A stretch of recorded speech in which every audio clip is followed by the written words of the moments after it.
Hello guys, welcome back to our channel nursing pocket. और आज हम लोग इस टॉपिक में देखेंगे सोशल स्ट्रक्चर का एक topic, individualisation. Individualisation is a process by which an individual is made independent of his group. Individualisation जिसमें जो इंडिविजुअल्स होता है इंडिपेंडेंट होता है उस ग्रुप का। It make him independent and self determining, यानी कि वो खुद को इंडिपेंडेंट स्वतंत्र होता है बनाता है और वो सेल्फ डिटरमाइनिंग होता है, यानी कि खुद पे ध्यान देता है। It is a process of attaining one's own self. ये एक ऐसा प्रोसेस होता है जिसमें वो खुद के बारे में अटेंड कर सकता है, खुद के बारे में समझ सकता है, खुद के बारे में जान सकता है। Aspects of individualization. Aspects of individualization में the process of becoming difference from other people. एक ऐसा प्रोसेस जिसमें दूसरे पीपुल से डिफरेंसेस देखने को मिलता है। वो जैसे कि फ्री कंपटीशंस और social mobility. A new kind of evolution, एक नया प्रकार का इवोल्यूशन हमें देखने को मिलता है। A feeling of self glorification, एक ऐसा फीलिंग जिसमें वो खुद को ग्लोरीफाई करता है, खुद को निखारता है। Develop a feeling of privacy and partial isolation, एक प्राइवेसी का फीलिंग डेवलप होता है और पार्शियल आइसोलेशन यानी खुद को अपने अंदर वो बंद करके रखता है। अब हम लोग देखेंगे personal disorganisation. When individuals are unable to adapt to social change and deviate from established norms, it cause personal disorganisation. जब कोई इंडिविजुअल वो खुद को सोसाइटी जब चेंज होती है तो उस चेंज में खुद को अपने आप को ढाल नहीं लेता, अडेप्ट नहीं कर लेता, तो फिर उससे जो भी प्रॉब्लम्स होते हैं उसी को हम लोग पर्सनल डिसऑर्गेनाइजेशंस कहते हैं। It leads to social disapproval which could be mild और strong depending on the nature of deviance. इससे एक ये होता है कि सोशल डिसअप्रूवल हो जाता है, यानी कि समाज के द्वारा उसे धुतकार दिया जाता है, उसे निकाल दिया जाता है, जिसके वजह से वो थोड़ा सा स्ट्रॉन्ग होता है, वो उसके अंदर नेचर ऑफ डेविएंस आता है, थोड़ा सा वो स्ट्रॉन्ग दिखता है, स्ट्रॉन्ग बनता है जब समाज उसे निकालता है। अब हम लोग देखेंगे causes of personal disorganisation. Personal disorganisation का कॉज हो सकता है फ्योल्टी सोशलाइजेशंस, पॉवर्टी और इकोनॉमिक डिस्ट्रेस। पॉवर्टी यानी गरीबी, इकोनॉमिक डिस्ट्रेस यानी उसके पास उतने पैसे नहीं हो, धन नहीं हो। फास्ट चेंजिंग कल्चर यानी कल्चर में बहुत ही ज़्यादा आज बहुत तेज़ी से चेंजेज आ रहे हैं, तब डिस्क्रिमिनेशन होगा, तब पर्सनल डिसऑर्गेनाइजेशन होंगे। इम्पोर्टेंस ऑफ मटेरियलिज्म का इम्पोर्टेंस होगा तब। कल्चर ऑफ नेबरहुड और सोसाइटी, आपके आस पड़ोस में किस प्रकार के व्यक्ति रहते हैं उससे भी हो सकता है। और पर्सनल फैक्टर यानी कि अगर खुद में ही कमी है तो इससे भी पर्सनल डिसऑर्गेनाइजेशंस हो सकते हैं। अब हम लोग देखते हैं सोशल ग्रुप के बारे में। Social group is a basic social unit when two और more person interacting with each other. Social group एक बेसिक सोशल यूनिट होता है, सोशल ग्रुप, जहाँ पे दो या दो से अधिक पर्सन जो कि इंटरेक्ट होते हैं एक दूसरे से। Inter relationship among persons are directed towards fulfilment of certain goals और पर्पस। दोनों के बीच का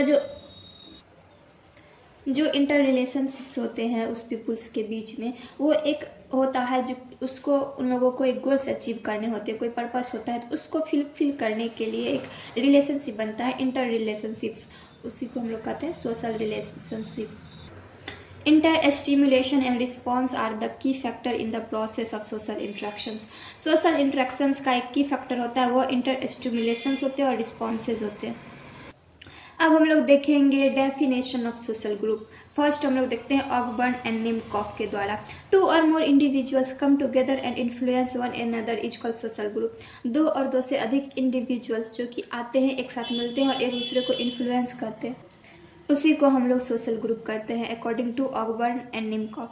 सेकेंड है टू और more individuals who have common objects of attention, यानी कि दो या दो से अधिक इंडिविजुअल जिसका अटेंशन एक ही ऑब्जेक्ट पे होता है। Stimulating to each other who have common loyalty and participate in similar activity, जो कि एक ही एक्टिविटी में पार्टिसिपेट करते हैं और उनका जो लॉयल्टी होता है वो कॉमन होता है। तो ऐसे मिलकर एक ही गोल को पे फोकस करना और उसको अचीव करना, दो या दो से अधिक इंडिविजुअल्स को ही सोशल ग्रुप कहते हैं। अब हम लोग देखते हैं characteristics of social group. Characteristics of social group में हम लोग देखेंगे who have similar value and belief will join together. जिनका वैल्यू सिमिलर है और जिनका बिलीफ भी सिमिलर है वो एक साथ आते हैं सोशल ग्रुप के अंदर। Group involve a sense of unity. Group के अंदर जो एक यूनिटी का सेंस होता है यानी कि उनका एकता भावना होती है। Social group are homogeneous. Social groups जो कि होमोजीनस होते हैं। Good interpersonal and interactional relationships. उनके बीच का रिलेशनशिप्स गुड होता है। इंटरैक्शनल यानी इंटरैक्ट अच्छे से करते हैं। Collective perception of their identity and unity. यानी उनका जो परसेप्शन होता है कोलेक्टिव परसेप्शन और उनके अंदर यूनिटी हमें देखने को मिलती है।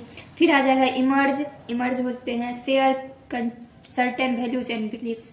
कुछ वैल्यूज और बिलीव्स को शेयर करते हैं। अब हम लोग देखेंगे क्लासिफिकेशन ऑफ सोशल ग्रुप, जिसको हम लोग प्राइमरी में और सेकेंडरी में डिवाइड करते हैं। तो सबसे पहले हम लोग प्राइमरी ग्रुप देखते हैं। Primary group will have face to face close and cooperative relationship. Primary group जो कि फेस टू फेस होता है और कोऑपरेटिव रिलेशनशिप होता है। Play fundamental role in forming the social nature. Social nature का एक फंडामेंटल रोल प्ले करता है। Wholeness evolves the sympathy and natural identification. इनका आइडेंटिफिकेशंस नेचुरल होते हैं, ये सिंपैथी इन्वॉल्व करते हैं यानी कि भावनाएं इसमें इन्वॉल्व करते हैं। People will have close intimacy and nearness is in relationship.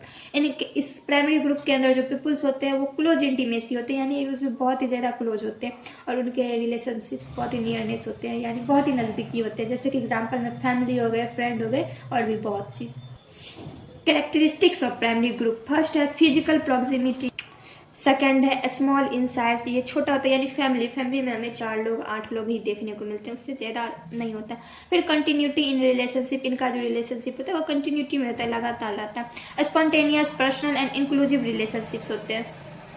उसके बाद members will have mutual and common interest. इनका इंटरेस्ट जो होता है कॉमन होता है। Maximum control over group member is the family appears. इसके अंदर फैमिली के अंदर बहुत ज़्यादा मैक्सिमम कंट्रोल आपको दिखेगा ग्रुप के मेंबर्स के द्वारा। अब हम लोग देखते हैं importance of group. Importance of primary group. Help to develop personality यानी कि अपना पर्सनैलिटी को डेवलप करने में हेल्प करता है। Efficiency of members will be increased and they get inspiration and cooperation from one another. ठीक है, इसके अंदर जो मेंबर्स होते हैं उसका एफिशिएंसी इंक्रीज करते हैं, उसको इंस्पायर करके उसके एफिशिएंसी को इंक्रीज करते हैं एक दूसरे को इंस्पायर करके। Satisfaction of total needs of the individual यानी कि जो भी इंडिविजुअल्स होते हैं उनका सेटिस्फैक्शन उनके नीड्स को देखा जाता है, जैसे कि फिजिकल, इमोशनल, साइकोलॉजिकल और spiritual need. Group member will provide love, security, belongingness. Group member इनके जो होते हैं वो एक दूसरे को सिक्योरिटी प्रोवाइड करते हैं, लव प्रोवाइड करते हैं। अब हम लोग देखते हैं secondary group. Group are constitute for some specific aim after achieving the goals the member will not maintain required relation within the group. Secondary group ऐसा होता है जिसमें एक बार गोल अचीव हो जाने के बाद ऐसा जरूरी नहीं है कि उस ग्रुप का रिलेशनशिप वैसे ही मेंटेन रहे। The relationship are indirect, short and formal. जो रिलेशनशिप होता है वो इनडायरेक्ट होता है, शॉर्ट होता है और फॉर्मल होता है। Individual do not have any interest in the pleasure and pain. उसके साथ साथ इसके अंदर अगर किसी ग्रुप मेंबर्स को प्लेजर्स है, पेन है, दर्द है तो फिर उसमें कोई इंटरेस्ट नहीं होता है किसी का। Relation among them are competitive, casual, impersonal. इनके बीच का रिलेशनशिप्स जो कि कैजुअल होता है। Characteristics of secondary group. Secondary group का कैरेक्टरिस्टिक्स फर्स्ट है large size. Second self dependence among members पे डिपेंड करता है। Less stability and personal relationship. उनके बीच का स्टेबिलिटी बहुत ही कम होता है। Individuality develops in the person के अंदर इंडिविजुअलिटी डेवलप रहता है। Because the relation are based on self interest. क्योंकि उनका जो रिलेशन होता है वो खुद के इंटरेस्ट पर होता है। Has the limited acquaintance and responsibility. उनके अंदर रिस्पॉन्सिबिलिटी का एक लिमिटेशन होते हैं। This type of group form the definite objective. ऐसे ग्रुप्स जो कि डिफिनिट होते हैं। मोर पॉसिबिलिटी ऑफ इंडिविजुअल डेवलपमेंट। ठीक है, ये सारा था कैरेक्टरिस्टिक्स ऑफ सेकेंडरी ग्रुप। अब हम लोग देखते हैं importance of secondary group. This group will satisfy the changing needs of society and individual. इस ग्रुप में सोसाइटी और इंडिविजुअल्स के जो चेंजिंग नीड्स होते हैं उसको सेटिस्फाई करता है। The growth of social group has credited some problems and many benefits. इस ग्रुप के अंदर जो ग्रोथ होते हैं उससे कुछ प्रॉब्लम्स होते हैं लेकिन बहुत ही ज़्यादा बेनिफिट्स होते हैं। Individuals can develop themselves by using their talent. इसके अंदर जो इंडिविजुअल्स होते हैं खुद को डेवलप करते हैं और खुद को टैलेंट को यूज करके। It breaks the barriers of class, caste and provinces. इसके अंदर जो भी बैरियर्स होते हैं क्लास का, कास्ट का, इसको नहीं देखा जाता है। And secondary group must articulate with primary group. Secondary group जो कि प्राइमरी ग्रुप से भी मिला होता है, ठीक है। सेकेंडरी ग्रुप पर हम लोग एक एग्जांपल देखें तो इसमें हम लोग कर सकते हैं बिजनेस, ऑफिस, स्पोर्ट्स। स्पोर्ट्स में भी लोग अलग अलग जगह से, जैसे क्रिकेट में बहुत अलग अलग जगह से आते हैं, एक साथ आते हैं, एक गोल अचीव करते हैं, फिर वो अलग हो जाते हैं। ऑफिसेज में देखें तो वो अलग अलग जगह से अलग अलग पीपुल आते हैं, एक काम करते हैं, एक गोल अचीव करते हैं, फिर वो लोग अलग अलग हो जाते हैं। उनके अंदर उतना इंटरपर्सनल रिलेशनशिप्स नहीं होते हैं, थोड़ी देर के लिए होता है, ठीक है। अब हम लोग देखेंगे difference between primary and secondary group. Primary group जो कि छोटा होता है, साइज स्मॉल होता है, रिलेशन जो कि डायरेक्ट पर्सनल होता है, फेस टू फेस होता है, इंटीमेट होता है, इंक्लूसिव होता है, स्पॉन्टेनियस होता है। सेकेंडरी ग्रुप जो कि लार्ज होता है, इनडायरेक्ट होता है, इम्पर्सनल, फॉर्मल होता है, एक्सक्लूसिव होता है। प्राइमरी ग्रुप में जो एम होते हैं, पर्पस होते हैं, इंटरेस्ट होते हैं, वैल्यूज होते हैं, वो सभी मेंबर्स के लिए सेम होते हैं। और सेकेंडरी ग्रुप में जो इंडिविजुअल का इंटरेस्ट होता है वो डोमिनेंट होता है। प्राइमरी ग्रुप में कंट्रोल बाय एल्डरली पर्सन, यानी उनसे जो बड़े होते हैं उनसे कंट्रोल किया जाता है।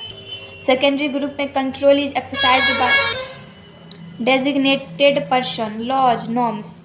बड़े बड़े लोगों के द्वारा कंट्रोल किया जाता है, लॉ के द्वारा यानी कानून के द्वारा कंट्रोल किया जाता है। Primary group good social control exist, secondary में लेस सोशल कंट्रोल होता है। प्राइमरी ग्रुप में परमानेंट रिलेशनशिप्स होते हैं, सेकेंडरी में टेम्प्रोरी होते हैं। प्राइमरी में good deal of cooperation among it members. Primary में मेंबर्स के बीच का जो डील्स होते हैं बहुत ही अच्छा होता है। सेकेंडरी में पार्शियल होता है, पार्शियल कोऑपरेशन एग्जिस्ट करता है। प्राइमरी में foundations of relations are important.